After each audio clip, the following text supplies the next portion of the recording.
السلام علیکم میرے بچوں، میری بچیوں،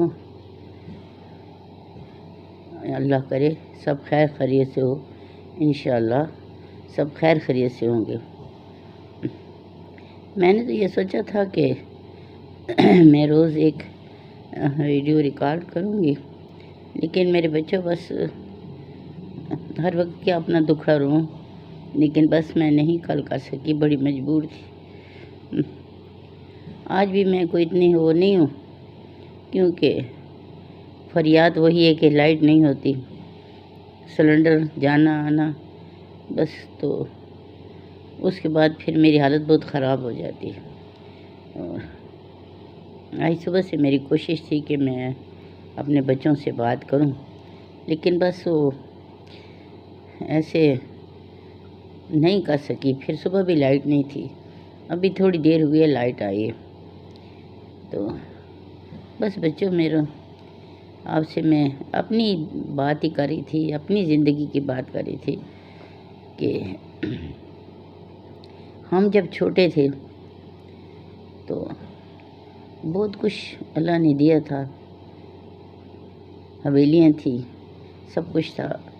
وہ سب کچھ اس وقت چلا گیا جب میرے خیال میں میری عمر 5 سال ہوگی، اب وہ ہمارے فوت ہو گئے۔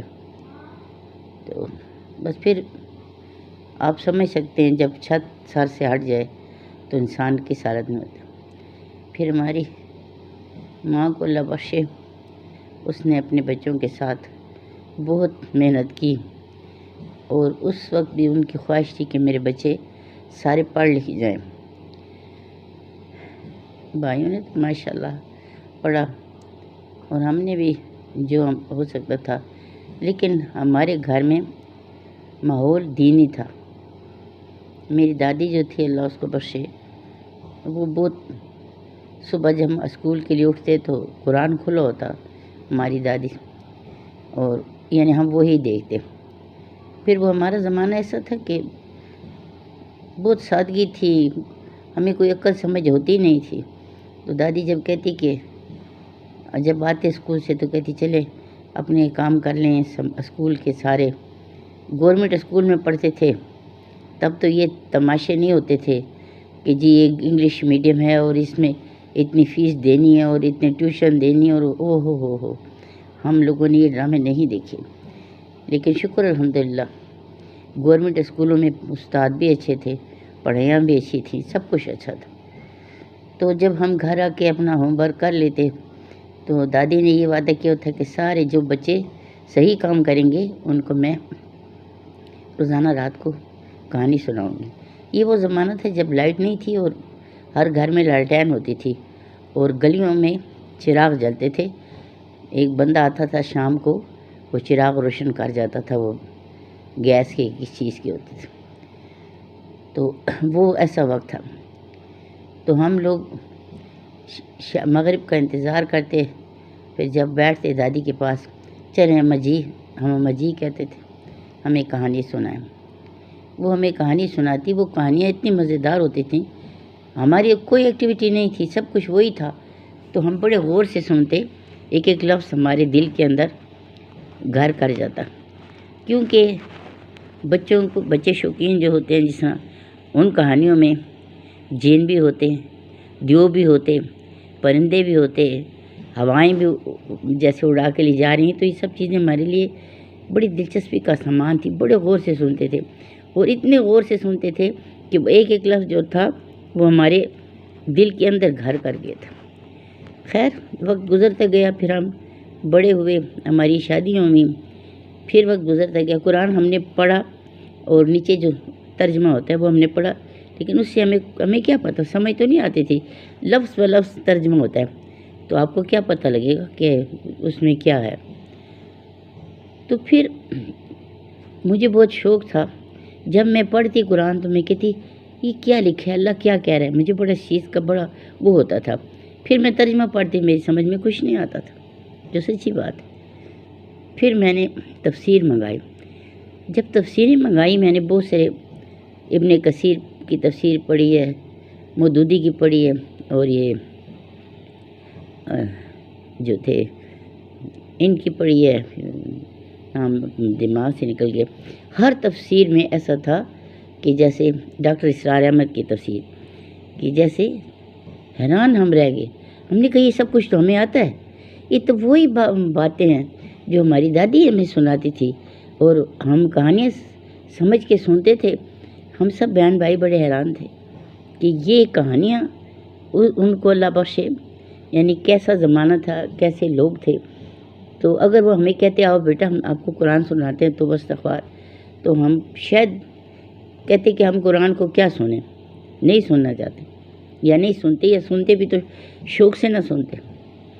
تو جب ہم سب نے یہ دیکھا پڑھا، خاص کر میں نے، تو مجھ پہ بہت اثر ہوا۔ میں کہ یہ تو سب کچھ میں جانتی ہوں، یہ تو میرے اندر ہے۔ پھر اپنے بچوں کو دیکھا، میں نے سب بچوں کو قرآن پڑھوایا، لیکن وہی بات ہے کہ ترجمہ تفسیر تو میں ان کو بٹھا کے روزانہ 1 گھنٹہ جیسے کوئی لیکچر دیتا ہے اس طرح کا اپنے لفظوں میں سمجھاتی تھی، یہ کرنا بیٹا، اس چیز میں برائی ہے، اس راستے پہ نہیں جانا۔ تو یہ سب کچھ میں ان کو سمجھاتی تھی۔ اب زمانہ بہت، کہاں وہ زمانہ اور کہاں یہ زمانہ، کہ جہاں اس وقت ایک سونا جو تھا 120-125 روپے تولہ تھا، تو اب یہ زمانہ دیکھ لو کہ خالی سونے ہی لاکھوں پہ پہنچے ہوئے، اور کھانے پینے کی چیزیں۔ اس زمانے میں یہ غم، یہ فکر نہیں تھا کہ کیا ہے، کیا پکے گا، کیا کھائیں گے، سب کچھ آسان تھا اور ارزان تھا۔ بس پھر اس کے بعد جب میں یہ سمجھ گئی اور تفسیر کو، تو دیکھیں اللہ تعالیٰ نے پھر مجھے اس وقت پھر بھی میں بار بار پڑھتی رہی۔ تو جب آپ پڑھ رہیں گے جب، تو پھر اس طرح میں نہیں سمجھ آتا، یعنی قرآن پڑھ لیں اتنے رمضان میں ہم نے 4 قرآن پڑھ لی، ہم نے 5 قرآن ختم کر لی، کیا پڑھا ہے اس میں، اللہ کیا کہہ رہے ہیں، کچھ پتہ ہی نہیں ہے تو کیا ہے۔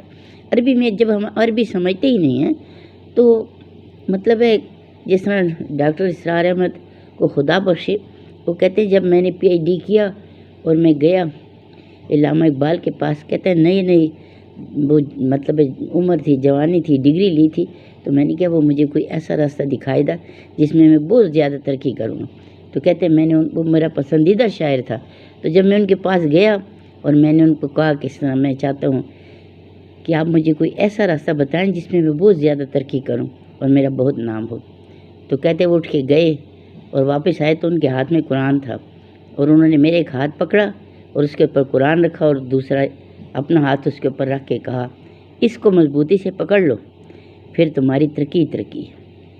کہتے ہیں میں نے کہ ٹھیک ہے، کہتے ہیں پھر میں آ گیا، کہتے ہیں میں سوچ رہا تھا کہ میں تو کچھ اور سوچ کے گیا تھا، تو علامہ اقبال نے مجھے یہ کیا کہا کہ قرآن کو پکڑ لو تو تمہاری کامیابی ہے۔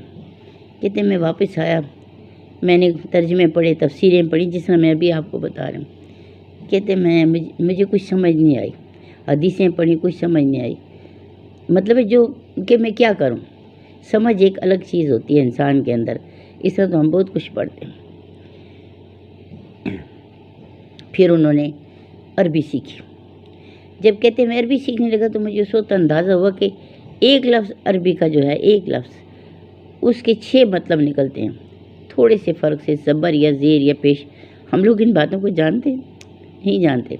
تو پھر انہوں نے پہلے کتنا عرصہ لگا کے فل عربی پہ کنٹرول حاصل کیا، اس کے بعد پھر انہوں نے ترجمہ اور تفسیر اور پھر لوگوں کو مناظرے کر کے سب کچھ اللہ کے بارے میں بتاتے رہے۔ تو جو اللہ نے ان کو کتنی عزت دی، کتنی ترقی دی، کن کن ملکوں میں ان کا نماز جنازہ پڑھا گیا، ہم لوگ یہ باتیں نہیں سوچ سکتے۔ ہم سمجھتے ہیں اگر دولت ہے، پیسہ ہے تو نام ہے اور تبھی وہ، تو بس استغفار، میں اس طرف جانا نہیں چاہتی۔ سب کچھ جو ہے، جب آپ اللہ کا دامن تھامتے ہیں نا، تو یاد رکھیں کہ آپ کو کبھی بھی کوئی مشکل، کوئی تکلیف، کوئی پریشانی نہیں ہوتی، اور اگر آپ اللہ سے دور ہو کے کچھ سوچتے ہیں تو وہ پھر کامیابی کی راہ نہیں ہوتی۔ بس پھر کہتے ہیں کہ جب اللہ کو پکارو تو اللہ سنتا ہے، یہی ہے نا۔ پھر اگر ہم کسی کو کہتے ہیں کہ دیکھیں آپ اس طرح نہ کریں، جس طرح ہماری کیا حیثیت ہے، ہم کوئی عالم فاضل نہیں، کچھ نہیں، ہم کسی کو کیا سمجھا سکتے ہیں، لیکن یہ اتنی بات ہے کہ جب ہم کچھ بولتے ہیں یا کسی کو سمجھانے کی کوشش کرتے ہیں تو ہم میں وہ چیز نہیں ہے. تو کہتے ہیں کہ بس اللہ کو، اور ایک ہم میں عادت ہے کہ جب کوئی بہت بڑی مشکل آ جاتی، اس طرح تو ہم نے بہت سارے مسبب اسباب بنائے ہوئے ہیں، لیکن جب ایسی مشکل ہوتی ہے تو پھر ڈائریکٹ اللہ کو پکارتے ہیں ہم، اور قوم عاد کی طرح. تو کہ اللہ، کیونکہ ہمیں پتہ ہے کہ اللہ ہی ہے اور اللہ ہی کر سکتا ہے، اللہ کے سوا کوئی نہیں کر سکتا. تو بس پھر کہتے ہیں کہ ایک بندہ تھا، وہ جہاز میں جا رہا تھا، جہاز تو لہروں میں طوفان آیا اور جہاز ٹکڑے ٹکڑے ہو گئے، اڑ گیا، سب لوگ ڈوب گئے. وہ جو بندہ تھا ایک تختے سے چمٹ گیا اور تختہ ایک جزیرے سے جا لگا. تو وہ جا کے بڑی مشکل سے اس جزیرے میں داخل ہوا. جب اس نے دیکھا تو اتنا خطرناک جزیرہ تھا، جنگل تھے، سانپ تھے، اژدہا تھے اور بہت ہی خطرناک چیزیں تھیں. لیکن ایک جھونپڑی سی بنی ہوئی تھی ایسی کپڑے کی، کوئی آیا ہوگا اس میں رہا. وہ جا کے اس جھونپڑی میں بیٹھ گیا. اس نے کہا اے اللہ، اس وقت اس نے اللہ کو پکارا دل کی گہرائیوں سے کہ اللہ، میں کس مصیبت میں پھنس گیا ہوں، اس مصیبت سے تو ہی مجھے نکال سکتا ہے، ورنہ میں اس جزیرے میں تو اور کتنے دن رہ سکتا ہوں بھوکا پیاسا. تو بس پھر اس نے فریاد کی اور ظاہر اللہ کے آگے رویا. وہ فریاد ہی کر رہا تھا کہ ایک دم آسمان سے بجلی آئی ہے اور اس جھونپڑے پہ گری ہے. جب یہ جھونپڑے پہ بجلی گری ہے تو جھونپڑی کو آگ لگ گئی، آگ کے شعلے بلند ہونے لگے. تو ایک دم اس نے، انسان تو پھر ناشکرہ ہی ہے نا، تو اس نے ایسی اللہ سے وہ کہا کہ اے اللہ، کچھ نہیں تھا، ایک جھونپڑی میں نے پناہ کی تھی، اس کو بھی تو نے جلا دیا. ہم لوگ تو گلہ بھی کرتے ہیں، فریاد بھی کرتے ہیں، لیکن یہ نہیں سوچتے کہ اللہ ہمارے لیے بہتر کرتا ہے. تو جب اس نے یہ کہا تو اس کے 10 منٹ بعد اس کو سائرن بجنے کی آواز آئی اور ایک بڑا جہاز آیا، جزیرے کے قریب رکا، اس میں سے کشتیاں نکلیں. تو انہوں نے کہا، وہ حیران رہ گئے. تو انہوں نے کہا کہ تم کب سے ہو اس جزیرے میں؟ کہتے ہمارے جہاز میں ہم نے دور سے آگ دیکھی. تو کہتے ہم نے کہا کہ کوئی ہمیں مدد کے لیے پکار رہا ہے اور ہم جہاز کو لے کے تمہاری طرف آ گئے. تو آدمی رو پڑا اور سجدے میں پڑ گیا کہ اللہ مجھے معاف کر دے. یعنی ہم لوگ کتنے چھوٹے دل کے اور کمزور ہیں کہ جب ہمیں تھوڑی سی تکلیف ملتی ہے تو ہم چلا اٹھتے ہیں کہ اللہ ایسا کیوں ہوا. لیکن وہی خدا جب ہمیں نعمتیں دیتا ہے، ہر قسم کی نعمت، تو اس وقت تو ہم اس کا شکر ادا کرنا بھول جاتے ہیں، کیونکہ ہمیں یہ چیز ہے نہیں کہ ہم اللہ کا شکر ادا کر سکیں. کرتے ہیں لیکن وہ بس انسان ہے. پھر اگر آپ کسی کو اس زمانے میں، میرے بچوں، نصیحت کریں نا کسی کو بھی، تو وہ کہتے ہیں کہ ہمارے دل میں تو اللہ ہے، اللہ سب کے دل میں ہے. ٹھیک ہے، میں بھی اس بات کو مانتی ہوں، اللہ تو سب کے دل میں ہے، اللہ تو کافروں کے دل میں بھی ہے. لیکن آپ یہ سوچیں کہ آپ کہیں باہر جاتے ہیں، کسی ہوٹل میں جاتے ہیں، کسی اور ایسی جگہ پہ جاتے ہیں، تو آپ کا کم ایسی خواہش ہوتی ہے کہ میرا بستر صاف ستھرا ہو، میرا کمرہ صاف ستھرا ہو اور ہر ایک شے اس کی صاف ہو، جہاں میں بیٹھوں گا میں رہوں گا. کیا آپ یہ گوارہ کریں گے کہ کوڑا ہو، گند ہو، کباڑ ہو، اس میں آپ بیٹھ جائیں؟ کبھی نہیں کریں گے. تو جب ہم کہتے ہیں کہ ہمارے دل میں اللہ ہے، تو اس دل میں ہم نے تو بہت سارا کوڑا کباڑ بھرا ہوا ہے، جس میں بے شمار دنیا کی خواہشیں ہیں، دشمنیاں ہیں، نفرتیں ہیں، ایک دوسرے کو برا کہنا، یعنی بہت کچھ بھرا ہوا ہے. اس کے علاوہ وہ تمام باتیں ہیں جس سے اللہ نے منع کیا ہے، گانے بجانے اور بے شمار چیزیں ہیں. تو کیا ہم یہ تصور کر سکتے ہیں کہ اس کوڑے کباڑ میں جو ہمارے دل کے اندر بھرا ہوا ہے اس میں اللہ موجود ہو سکتا ہے؟ تو اس لیے میرے بچوں میں یہ سمجھاتی ہوں کہ دیکھو، دنیا جو ہے نا، یہ چند روزہ ہے اور یہ ہر کوئی جانتا ہے. ورنہ اگر نہیں جانتا تو آپ اپنے پیاروں کو لے جا کے اپنے ہاتھوں سے زمین کے اندر ڈالتے ہیں. کیوں ڈالتے ہیں؟ اسی لیے ڈالتے ہیں کہ یہی حق ہے، یہی سچ ہے، یہی برحق ہے۔ تو ہم نے آج ان کو ڈالا ہے، کل ہماری باری ہے۔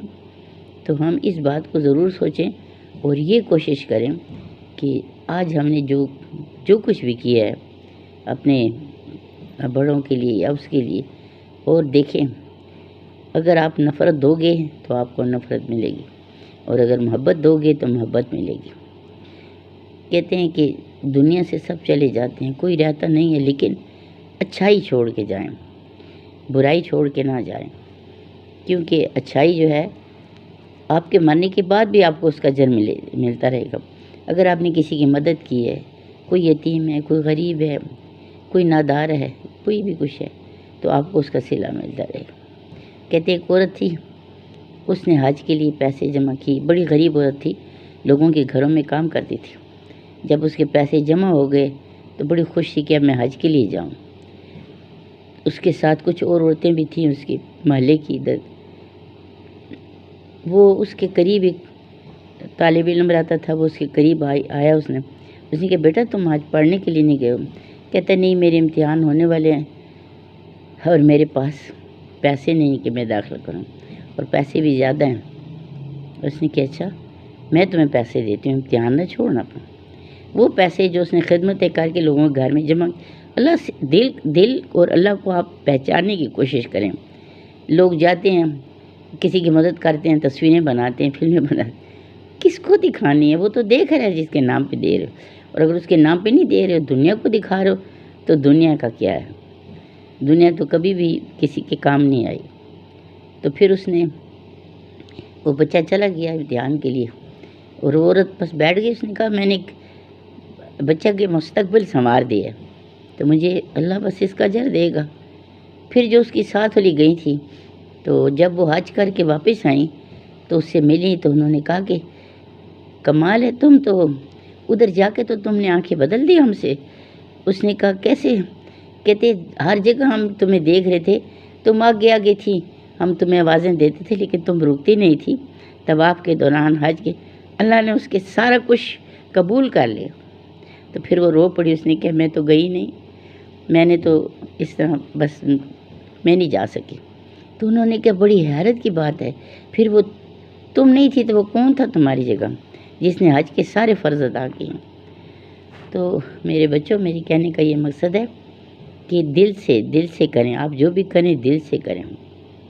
پھر میں آپ کو ایک اور بات بتاتی ہوں ماں باپ کے بارے میں۔ آپ گھر میں آتے ہیں، ماں باپ جو ہیں آپ کو روکتے ہیں، ٹوکتے ہیں، یہ اللہ کا حکم ہے۔ اللہ نے ہمارے لیے ہر منزل پہ سکھانے والے بھیجے ہیں کہ ہم قیامت والے دن یہ دعویٰ نہ کریں کہ ہمیں تو پتہ ہی نہیں تھا، ایسا تو ہم نہیں کہہ سکتے۔ تو مثال کے طور پہ باتھ روم سے نکلا تو باپ نے کہا کہ تولیہ گیلا باہر لے کے آ جانا، لائٹ آف کر دینا۔ ماں نے کہا یہ دیکھو کرسی تم نے ٹیڑھی کی، اس کو سیدھا کر کے رکھ دو، ایک گھر کے آداب ہیں۔ تو وہ بچپن سے اس طرح کرتے کرتے جوان ہو گیا، لیکن یہ باتیں اس کو چبھتی تھیں، بری لگتی تھیں، تو بڑا تنگ تھا۔ تو ایک دن وہ نکلا، اس کے دل میں یہ خیال تھا کہ مجھے ہر وقت ٹوکا جاتا ہے، ہر چیز پہ ٹوکا جاتا ہے، انسان کی فطرت ہے۔ تو پھر اس نے کہیں اپنی سیویاں دی تھی جاب کے لیے، تو دل میں سوچ کے گیا کہ اب اگر مجھے جاب مل گئی تو میں اپنے ماں باپ کے ساتھ نہیں رہوں گا، میں الگ رہوں گا، کم از کم مجھے یہ روک ٹوک تو نہیں ہوگی۔ تو وہ گیا، اور بھی بہت سارے لوگ لائن پہ بیٹھے تھے، وہ بھی بیٹھ گیا، فائل اس کے ہاتھ میں تھی۔ تو اس نے دیکھا کہ پانی کا نلکا ہلکا ہلکا کھلا ہے، پانی ضائع ہو رہا ہے، اس کی فطرت میں یہ چیز تھی۔ اس نے اٹھ کے وہ نلکا بند کر دی۔ پھر تھوڑی دیر بعد اس کی نظر پڑی کہ لائٹ جل رہی اور وہ بھی فضول میں جل رہی، اس نے اٹھ کے لائٹ بند کر دی۔ کرسیاں بے ترتیب پڑی تھیں، کیونکہ وہ عادت تو اس کی بن چکی تھی، اس نے ان کو ترتیب سے رکھا اور بس بیٹھ کے انتظار کرنے لگا۔ اتنے میں وہ اور بھی بہت سارے لوگ بیٹھے تھے، تو سارے انہوں ایک ایک کر کے جاتا رہی، بیٹھا رہا۔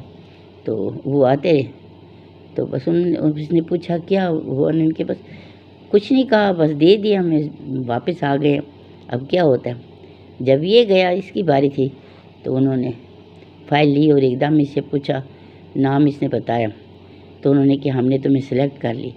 تو حیران رہ گیا، اس نے کہا لیکن میں نے تو ابھی انٹرویو دیا ہی نہیں ہے، تو میں کیسے سلیکٹ ہو گیا ہوں؟ تو اس نے کہا بس آپ کا انٹرویو ہو چکا، ہم آپ کو دیکھ رہے تھے کیمروں میں، جس طریقے سے آپ کی تربیت ہوئی ہے کہ کوئی چیز آپ ضائع نہیں کر رہے، کچھ ہر چیز ترتیب اور طریقے سے رکھے، ہمیں اپنی کمپنی کے لیے ایسا ہی بننا چاہیے تھا، تو ہم نے تمہیں لے لیا۔ بس پھر وہ تو سلیکٹ ہو گیا، اس کی آنکھوں میں آنسو آ گئے، اور اس نے راستے میں فیصلہ کیا کہ میں اب اس ماں باپ کو کبھی نہیں چھوڑوں گا، جن کی جو باتیں مجھے بری لگتی تھیں انہی کی وجہ سے آج مجھے کامیابی ملی۔ بس میرے بچوں، میری باتوں کو اگر آپ کو بری لگیں تو مجھے معاف کر دیں، لیکن میں بیٹا آپ کو حقیقت اور سچائی بتا رہی ہوں۔ اللہ کرے کہ آپ کو میری ساری باتیں پسند آ جائیں، اور آپ بھی اپنی زندگی کا بیٹا یاد رکھیں، ماں باپ سے بڑھ کر دنیا میں کوئی نہیں ہوتا۔ آپ لوگ ان کے جسم کا حصہ ہوتے ہو، ماں بھی ہے باپ بھی، تو سب سے پہلے، اور اللہ بار بار قرآن میں کہتا ہے کہ ماں باپ کی خدمت کرو، ماں باپ کی عزت کرو۔ کیوں کہتا ہے؟ اسی لیے کہ انہی کی اگر تم دنیا میں آئے ہو تو اگر یہ تمہیں نہ کرتے، چھوڑ دیتے تو تمہارا کیا حال ہوتا۔ ویسے تو آج کل جو کچھ ہو رہا ہے اللہ معاف کرے۔ تو بس میرے بچوں، اس چیز کا خیال رکھنا، اور اگر اللہ کو منظور ہوا تو شاید پھر آپ سے میری بات ہو جائے، اور اپنا بہت خیال رکھیں۔ میری طرف سے اللہ حافظ۔